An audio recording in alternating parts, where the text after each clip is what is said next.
Ambassador John Bolton, Donald Trump's former national security advisor and former US ambassador to the United Nations, who joins me in the studio. Very good to have you in the studio, Ambassador. Do you agree with Simon Marks that this is almost certainly complete hogwash, these health rumours? I think it is. I think people like to speculate on the president's health. It's just, it goes with the territory. I don't see anything to it. I don't see any real change at all. And when it comes to his visit to the UK, which we're now, it's only a couple of weeks away now, what do you think he might want out of it? Well, I think he enjoyed his state visit with Queen Elizabeth beyond description. I remember when we went to the state banquet at Buckingham Palace, which was quite a treat for me, I must say. I think if Trump could have stayed all night, he would have. So he's going to enjoy this, and it was a wise move by Keir Starmer to play this invitation at their first meeting, and I think it's worked out well so far. So obviously, Britain is always wanting some kind of amelioration on Trump tariffs in response. But I guess the two big difficult areas are going to be Gaza and are going to be Ukraine. So let's, if we may, talk about both of those.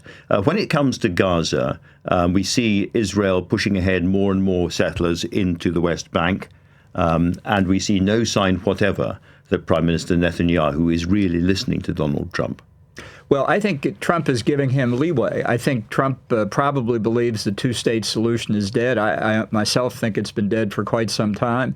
I don't believe, despite press rumors, that Trump really is working away on making the Gaza Strip the Eastern Mediterranean's Riviera. But I think we're now into a serious discussion, or should be, about what to do with the Gazans. What's the most humanitarian thing to do for them? And I think, given that a two-state solution after October 7 is not going to happen, whatever you believed about it before, you have to look at repatriation, resettlement of the people of Gaza. I know that's an emotional issue, but that's what's happened to every other refugee population in the world since 1945. We've had all these experts in genocide law now saying that what Israel's doing is genocide under the law. Does that make any difference in American politics? Will people change their minds in any way about that? Well, I think some will, but I don't think the conditions for genocide have been met. I think this is a particularly bloody war caused largely by Hamas using innocent Gazan civilians as their shield from the beginning, having already taken billions of dollars previously intended for humanitarian supplies to build this unbelievable tunnel network under Gaza. While all of this is going on, of course, today we've been watching these enormous parades in Beijing. Very, very impressive military parade, I have to say. And you've got Putin, and you've got Kim Jong-il, and you've got Modi and Xi all standing side by side. Do you think the shape of the world geopolitically is changing? Well, I don't think it's changing because of this, but I do think it's part of China's effort to cast itself as a responsible alternative to the U.S., or at least to Donald Trump. Part of it is rewriting history about how the Second World War actually ended, and the U.S. and other allied countries' roles is sort of brushed out of it, as is the role of Chiang Kai-shek and the Chinese nationalists. It turns out the Chinese Communist Party actually defeated Japan. That is a way of establishing legitimacy. It goes on to a lot of other things. This show of weaponry is intended to prove China is a major world player today, and the presence of Putin and Kim Jong-un reinforces it. Modi's presence is due, I think, about 100% to Donald Trump, and the way he's treated India on a number of fronts over the past several months, setting back decades of effort to prize India away from its Cold War relationship with Russia, and to make sure that Indians of all different political views understand the principal threat they face in the world is from China. That has been reversed. I think it can be reversed again, but it's a very bad moment for the West. That's a massive, massive mistake. I mean, we were just watching pictures a little while ago of Putin and Modi literally backslapping and full of grins and so forth. The relationship seems as strong as it ever has been.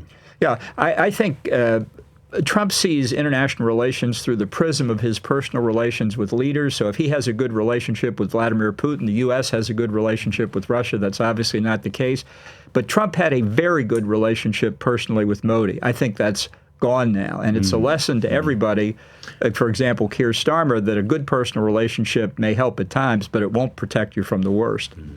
One of the things that came out of today was Putin saying to Western Europe, don't worry at all. I've absolutely no interest in invading any of you. Stop worrying. It's all nonsense. You can rely on me. Yeah. Well, the left out part was my first objective is to recreate the Russian Empire, which I'm busy doing in Ukraine. And as soon as I've attended to that task, then we'll deal with you. Yeah, indeed, because Ukraine is going to be the other big issue. Do you think that the scales have really fallen from Donald Trump's eyes about Putin? No, I don't think so. I think Putin established a relationship with him in the first term, I think, personally, using his KGB training to assess people, to see their weaknesses and to exploit them. I think he did it again in Alaska. I think Trump is likely to lose interest. I think there's some small chance he'll impose sanctions on Russia, but he sees failure here. He said he could make this deal in 24 hours. That was obviously never going to happen, but it hasn't happened in the first 7 months of his presidency either. I think he just wants to leave it behind. Now, if we continue to help Ukraine with intelligence, if we continue to provide weapons, even if indirectly through Europeans, I'll be happy with that, but there's no guarantee about that. No, Gary, I'm kind of haunted by something that the Russian ambassador, Andrew Marr, said to me right at the beginning of all of this, right at the beginning of the war, when Russia was suddenly doing very badly again. They're being pushed back from Kiev. And he said, no, we are going to win this. And I said, really? He said, yes, and I'll tell you why. He said, we will create a war economy, and we will think about war, and we will focus on this war. And you in the West, you'll lose interest. You'll get distracted. You'll forget about it. And it seems to me in many ways he's right. Yeah, I think the authoritarians count on short attention spans in democratic societies. They have the luxury of not worrying about it. In Donald Trump, they have a leader with a particularly short attention span, and I think Putin has shown he knows how to exploit it.